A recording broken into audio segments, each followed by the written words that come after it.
Boss Racing. All right, so we are currently on our way to Racebred to pick up our new splitter. This is something that we're going to be running for the rest of 2024. Racebred has been kind enough to partner up with us to provide us with this splitter, and there's a lot of new and cool things that they're developing.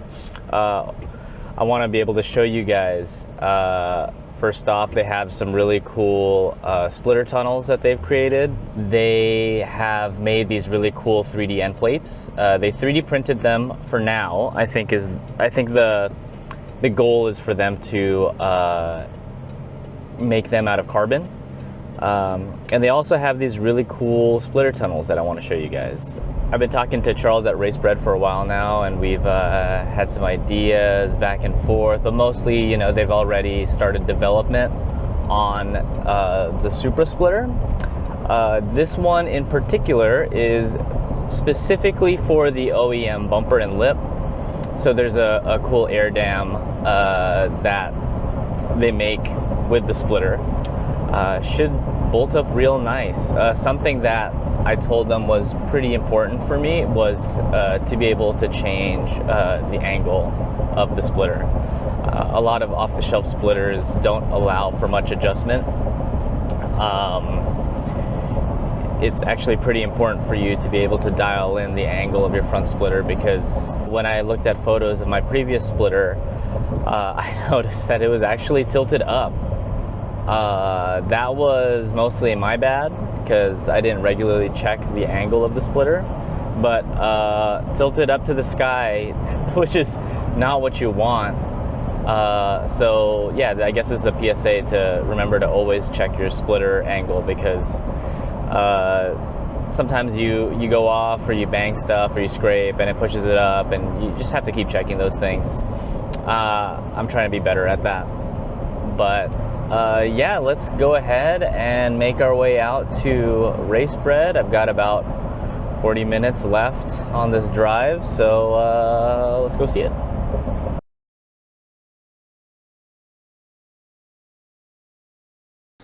All right, so we're back in the garage, and here's the splitter. Let's turn it around and show you what it's about. So this right here is the Racebred A90 Supra splitter. The nice thing about Racebred, ooh, yeah, that's nice. The nice thing about Racebred is that they can pretty much cater to most people's needs. Just tell them what you need, give them a template, and they can work with that.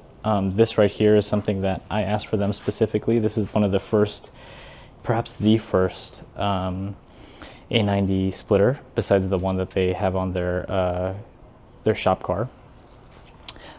This one goes from OEM body lines, so from here, the OEM lip, and I asked them to make it go 5 inches out, which is legal for grid life, and for GTA it's a little bit different. This year I have something cool going on the car, which will let us run a bigger splitter, but for right now, we're going to test this one. This is a really nice piece of kit, as you can see.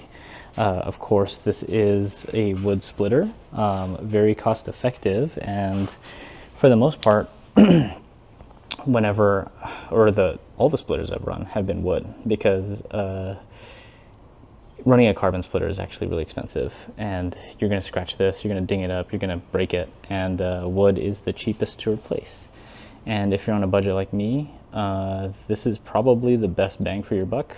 Of course, a carbon splitter would be much better in terms of weight and rigidity, but if you're on a budget like me, you kind of need to use wood, or else you'll be out of a splitter every once in a while. Like, mistakes happen, you're going to go off, you're going to break your splitter, you're going to hit something.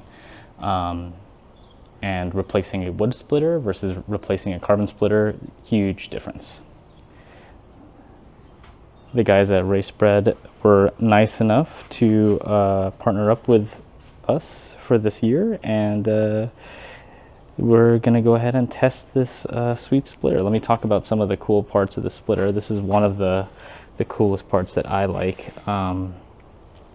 This, of course, is a diffuser tunnel. The cool thing about this is it has these dimples. Right now we're looking at the back side of it, so we're going to see raised dimples, but actually below it, it's indented with dimples.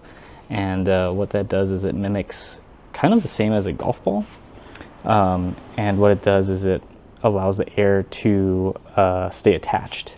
So for a golf ball, if it was a smooth golf ball, they noticed that it wasn't going as far as a dimpled golf ball, because the golf balls with the dimples had the air actually attached to it the whole time, and it went further because it's more aerodynamic. Kind of cool. So the guys at Racebred have CFD'd this, and they claim that it's about 30% increase of downforce with these tunnels at 100 miles an hour, which is crazy, and way more efficient at 120 miles an hour, which we're going to start seeing a lot more. Another cool piece right here is their 3D end plate. This is 3D printed out of carbon nylon. Shout out. Yeah, it's a really cool design.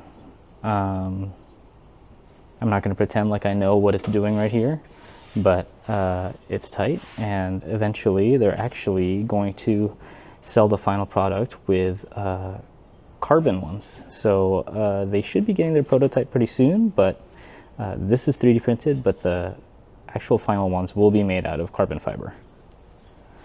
And of course, the reason why this splitter is so cool is this quick release system. Basically what it is 2 bolts slot into there, and it's a pretty easy to disconnect. For our case, since they knew that we were going to be going pretty crazy and running pretty high speeds, there are quite a bit of reinforcements. Of course, you see the cables here that will go to our bumper supports, but we also have cables that will go to the sides here, and will offer a lot of rigidity. And this is something that I was talking about with carbon splitters versus wood splitters. With wood splitters, you do need to reinforce like this. The splitter itself is very rigid, but of course, since it's wood, it's going to flex. If it was carbon, it wouldn't flex as much, so you wouldn't need these this many supports. But again, the trade-off is cost. So, you know, you're going to save a lot more money with a wood splitter. Just put a few of these reinforcements and you're good. And this is going to withstand a lot of downforce, so I'm excited to test it out. With that being said, let's get it on the car. And I would like to remind everybody that this is not a how-to. They have a really good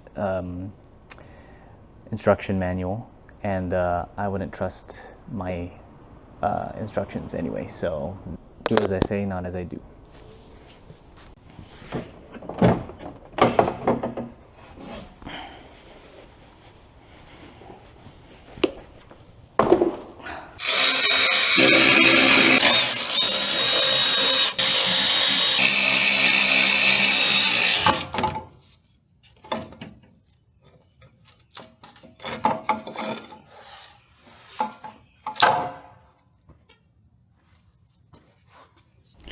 So you're gonna have to take off the this like support beam, I guess, which is kind of annoying, but they have instructions for it. It's basically 1, 2, 3, 4, 5 times 2, 10 bolts. Not too hard to get, but you'd have to unclip your brake ducts, which is... So we're gonna go ahead and cut into this.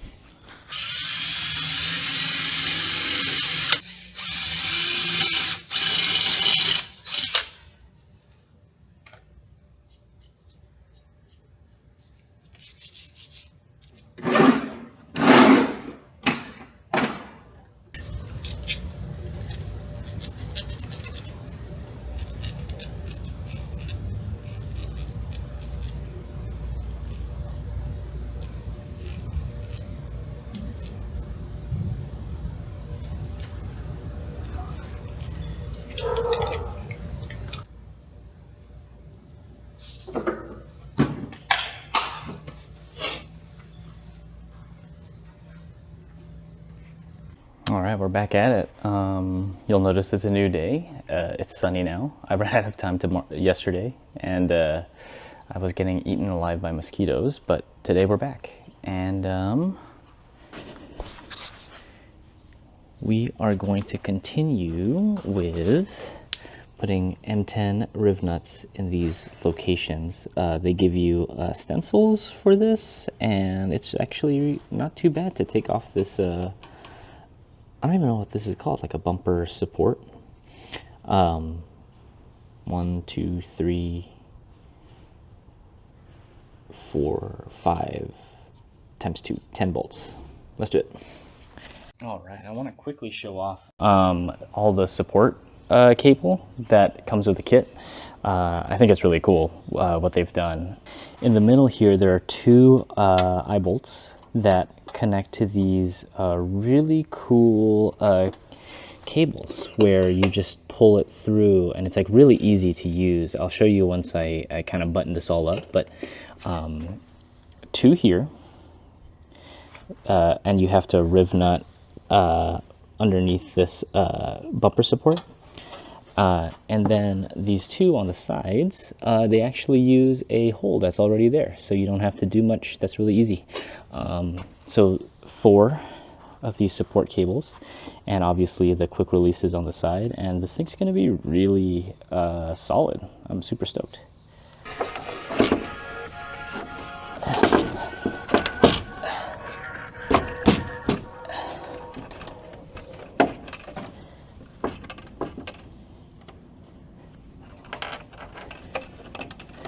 Okay.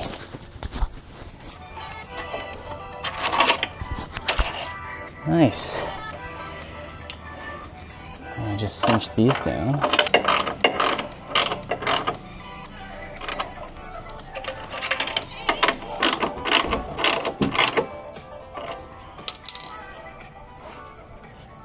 Nice.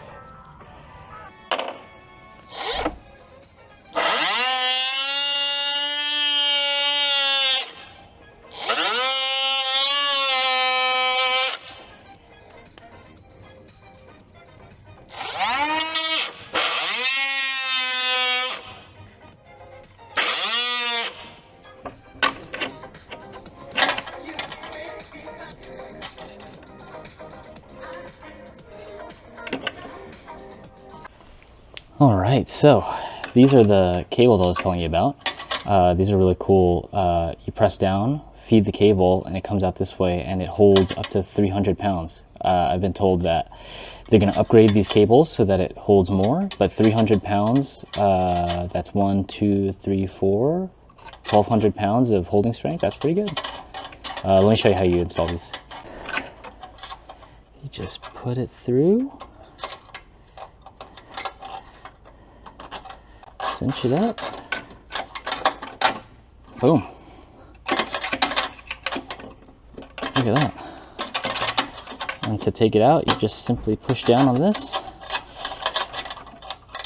It's the first time I'm doing it, so pardon me. It's so easy. So easy. Some might be asking, like, why cable instead of like a bar of aluminum or steel?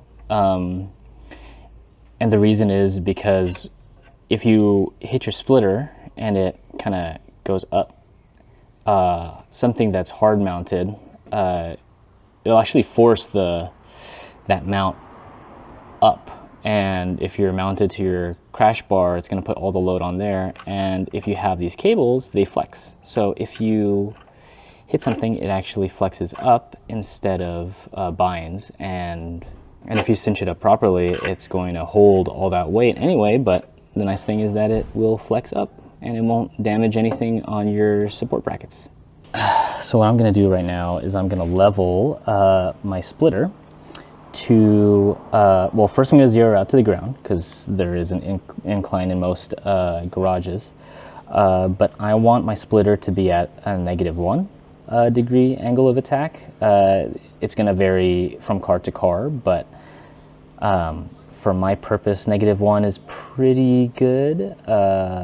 It's what I did on my last splitter, and I saw some good effects. So just for testing purposes, -1. Let's do it.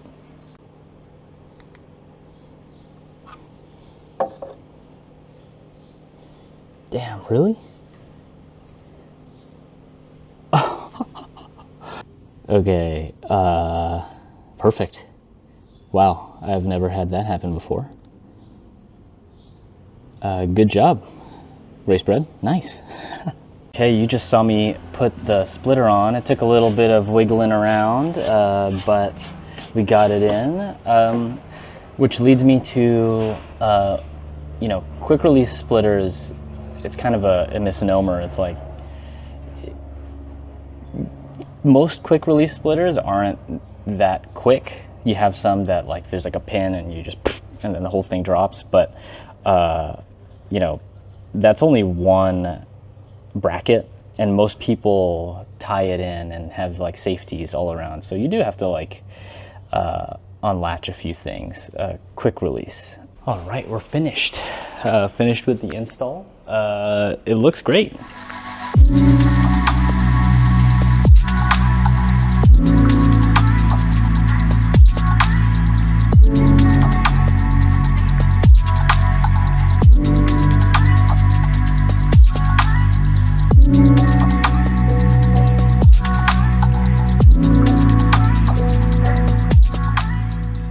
Super stoked with how it came out. I think it looks really good. If you have a stock bumper and you don't want to put a aftermarket lip and then a splitter, this is the perfect product for you. There aren't that many splitters out on the market that are off the shelf for the Supra, so this is a welcome challenger in the market. I think Racebred has been known for a while, and they've done really good work in other chassis, and they're honestly really cool. They're really cool to work with. Really stoked that they're on board with the Supra for 2024. I think some of the cool parts of this is obviously the 3D end plates, which look really cool. Very complex design. They're going to be having a carbon one made pretty soon, and I believe that's going to be an option pretty soon. The air dam looks really good. I think it matches up to the stock lip very well. And they have said that they CFD'ed this thing, and it does make heaps of downforce, especially with those really cool dimpled tunnels. So yeah, we're gonna test this out on the 29th at Streets of Willow, and hopefully right after Buttonwillow. You'll notice that I washed the car for the first time in a long time. I'm actually going to be at the HKS GR Movement meet. And if you are there, I hope you stop by and say hi, because this is probably going to come out way after that. So really excited to kind of put this to the test on the track. Streets isn't a very good track to test aero. Buttonwillow is going to be the one. So yeah, stay tuned. Hopefully this nets us some really good results. I can't see why not. I ran a splitter with like no tunnels at all, and with the tunnels, that's just more downforce. So I'm really stoked with, pretty happy with all these new upgrades to the car. There haven't been a few upgrades for a while, and that's because I'm not made of money, but this is a welcome upgrade, and I'm really stoked to try it out. All right, and next time we will be at the track and we are gonna send it. So now we have the Race X intake manifold by CSF, the entire CSF cooling package. We have the Racebred front splitter with the 3D end plates and the dimpled splitter tunnels. And last but not least, we have the MCS two-way coilovers from Sub2 Speedhouse, and Alex Bernstein is gonna help me set it up, so I'm really stoked. All in all, I think we're going to have a very different track day on our hands. A lot of different parts, so it's going to take some getting used to, but hopefully it nets us. What are we at Streets? 18, 17. Hopefully we get a 17 or 16. See you on the next one. BOSS Racing.